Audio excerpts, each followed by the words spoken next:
କଥା ମୁଁ ଦୈନନ୍ଦିନ ଭଗବତ ଗୀତା ପାଠ କରିବି ନାହିଁ, ମୁଁ ଦୈନନ୍ଦିନ ସୂର୍ଯ୍ୟଙ୍କୁ ପ୍ରଣାମ କରିବି ନାହିଁ, ଦୈନନ୍ଦିନ ବାପା ମାଙ୍କୁ ମୁଣ୍ଡିଆ ମାରିବି ନାହିଁ, ଦୈନନ୍ଦିନ ଗୁରୁଜନକୁ ମୁଣ୍ଡିଆ ମାରିବି ନାହିଁ। କାହିଁକି ନା ମୋ ପାଖରେ ବହୁତ ପଇସା, ମୋ ପାଖରେ ବହୁତ ଜମିବାଡି ଅଛି, ମୋ ପାଖରେ ମୁଁ ଚାକିରି କରିଛି, ମୁଁ ରାଜନେତା, ମୁଁ କାହିଁ ଏଗୁଡା କରିବାକୁ ଯିବି? ଏଗୁଡା ଯିଏ କରିବ ତାର ଦରକାର ନା, ମୋର କଣ ଦରକାର?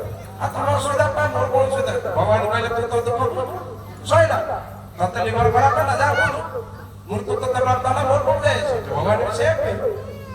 ତେଣୁ ଆମକୁ ଦୈନନ୍ଦିନ ଆମ ସନାତନ ଧର୍ମରେ ସଂସ୍କାରିତ ହବାର ଅଛି।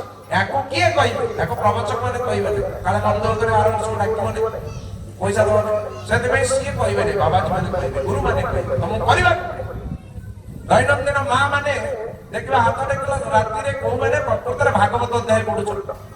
ଭାଗବତ ଅଧ୍ୟାୟ ଏଇ ମାଟା ପଢୁଛି, ହାତ ଟେକିଲ ଏତିକି ମା ଯୋଉ ହୋଇଛି,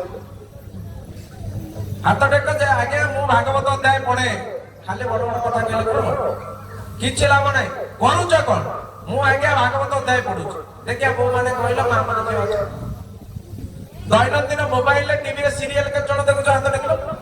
ଆଜ୍ଞା ମୁଁ ସିରିଏଲ ଦେଖେ। ଲାଜ ମାଡିବ ହାତ ଟେକିଲେ, କାଳେ ବାବା ଟିକେ ଟିକେ ସେଇଥିପାଇଁ ଟେକୁଛ। ସମସ୍ତେ ଦେଖୁଛୁ, ସେଇଟା ପ୍ରଥମ ମନୋରଞ୍ଜନ। କିନ୍ତୁ ଭାଗବତ ପାଠ ପଢିଲା ବେଳେ ଭାଗବତ ପଣ୍ଡିତ ପଢିବ, ଆମ ଗାଁ ଯୋଉ ପଣ୍ଡିତ ପଢିବ, ମୁଁ କାହିଁ ପଢିବ? ମାନବ ଜନ୍ମେ କିବା ଲାଭ ଯଦି ଗୋବିନ୍ଦେ ନାହିଁ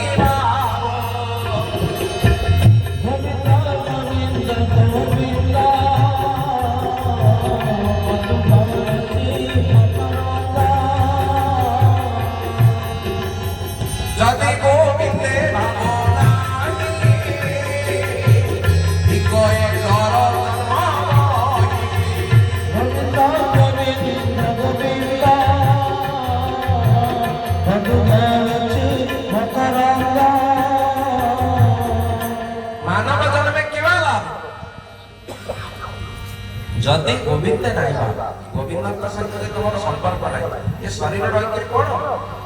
ଶରୀରଟା ଗୋଟେ ମାନେ କଣ ବଞ୍ଚି ଥାଇ ଥାଇକିରି ମୃତ ସହିତ ସମାନ।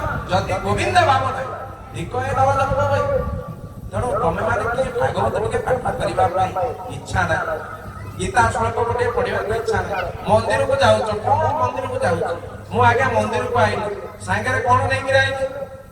ଆଚ୍ଛା ମୁଁ ଗୋଟେ କଥା ପଚାରିବି, ଆପଣଙ୍କର ଯଦି ଗୋଟେ ଖ୍ରୀଷ୍ଟିଆନ ସମ୍ପ୍ରଦାୟର ପିଲାକୁ ବର୍ତ୍ତମାନ ପଚରାଯିବ, ସେ ଯେତେବେଳେ ଚର୍ଚ୍ଚକୁ ଯାଇଛି ସେ କଣ ନେଇକିରି ଯାଉଛି କହିଲେ ଦେଖିବା?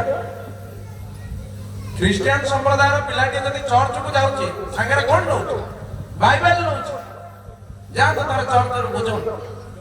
ଯଦି ମୁସଲମାନ ସମ୍ପ୍ରଦାୟର ଗୋଟେ ପିଲା ଯାଉଛି ତାର ମସଜିଦ କି ସାଙ୍ଗରେ କୋରାନ ବହିଟା ନେଇକି ଯାଉଛି। କିନ୍ତୁ ଆମେ ସମସ୍ତେ ସନାତନ ଧର୍ମର ଲୋକ, ଆମେ ଆସିଲା ବେଳକୁ ଆମର ଏଇ ଯୋଉ ମହାପୁରୁଷଙ୍କ ପାଖକୁ ଆସୁଛନ୍ତି, ଏଠି ଗୀତା ଟିକେ ଭାଗବତ ଟିକେ ଧରିକି ଆସିବା, ସମସ୍ତେ ମିଶିକିରି ବସିବା ପଢିବା, କାହିଁ ହବନି? ଧୂପ ଟିକେ ଆଣିବେ, କଦଳୀ ଟିକେ ଆଣିବେ, ତା ବଦଳରେ 4 ଲକ୍ଷ ଟଙ୍କାର ମାନସିକ କରିଦେଇ ପଡିବ। ଗୋଟାଏ ଦୀପ ଲଗେଇବି କି ନାହିଁ, ତା ବଦଳରେ 5 ଲକ୍ଷ ଟଙ୍କାର କାମ ଦେଇ ଦେଇଯିବି ମାନେ ବନବିହାରୀ ପ୍ରଭୁ ମୋ ପୁଅ ବିଦେଶ ଯାଇଛି, ଭଲରେ ଆସିବ। ଆଇଲା ପରେ ପ୍ରଭୁ ନମସ୍କାର, ଯାହା ମୋ ପଢିଆ। ଇଏ ହଉଛି ଆମର ମାନସିକ। ତେଣୁ ଆକୁ ଆମେ ଜନ୍ମ ଏଇଥିପାଇଁ ହେଇନଥିଲେ, ଆମେ ଜନ୍ମ ଯୋଉଥିପାଇଁ ହେଇଥିଲେ, ମାତୃଗର୍ଭ ଜ୍ଞାନ ପାଶରି ମୂଳ ମନ ବିଷମ ଧନ୍ଦାରେ ପଡିଲୁ, ଭୂମିରେ ପଡି ଯାହା ରଡ଼ିଲୁ କୁଆ କୁଆ କୁଆ ଶବଦ ମନୋହରରେ ପରମ ପୁରୁଷ ବୁଡ଼ିଲୁ। ମାତୃଗର୍ଭରୁ ଜନ୍ମ ହେଲା ପରେ ମୁଁ ପ୍ରଭୁଙ୍କୁ ଡାକୁଥିଲି, ହେ ପ୍ରଭୁ ଇଏ ମା ଇଏ ଭିତରେ ରହିକିରି ମୁଁ କି କଷ୍ଟ ପାଉଛି, ମତେ ଟିକେ ଉଦ୍ଧାର କର। ମୁଁ ହିଁ ଆପଣଙ୍କୁ ଡାକିବି, ମୁଁ ଆପଣଙ୍କ କଥା କେବଳ ଚିନ୍ତା କରି ଆଉ କିଛି କରିବି ନାହିଁ। ଦୁଃଖରେ ପଇଲା ବେଳେ ଯେତେବେଳେ ଭୂମିରେ ପଡିଲି, ଭୂମିରେ ପଡିଯା ରଡ଼ିଲୁ କୁଆ କୁଆ କୁଆ ଶବଦ ମନୋହର। କାଁ କୁଆ କୁଆ ହେଲାଠୁ ଆମେ ବାପା ମା କହିଲେ ସେ କାନ୍ଦିଲାଣି, କିନ୍ତୁ ସିଏ କାନ୍ଦୁଛି କଣ ସେଇଥିପାଇଁ? ସିଏ ଯାହାକୁ ଦେଖୁଥିଲା ଆଉ ସେ ଲୋକ ଏଠି ନାହିଁ, ସେଥିପାଇଁ ତାକୁ ଖୋଜୁଛି। ସିଏ ଏଠି ଗଲା କୁଆଡେ ସେ ଲୋକ ଯାହାକୁ ଦେଖୁଥିଲା? କୁଆ ଶବଦ ମନୋହରରେ ପରମ ପୁରୁଷ ହୁଡ଼ିଲୁ।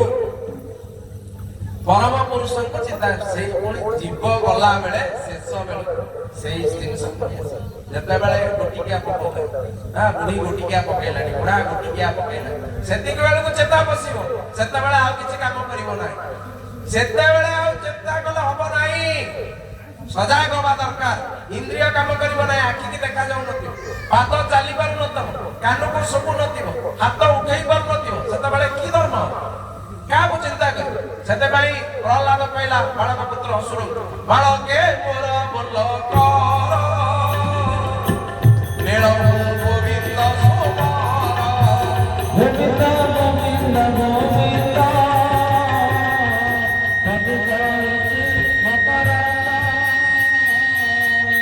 ମେଳଠୁ ଏବେଠୁ ସମୟ ଅଛି ଗୋବିନ୍ଦଙ୍କ ସ୍ମରଣ କର ଗୋବିନ୍ଦ ସ୍ମରଣ ବିନା କିଛି ହେଇପାରିବ ନାହିଁ ଅର୍ଥାତ୍ ନିଜକୁ ଜାଗୃତ କର ଆମେ ସବୁବେଳେ ଏ କଥା କଣ କଲେ ନା ଏ କଥାକୁ ଭୁଲିଗଲେ ବାର ବାର ଭୁଲି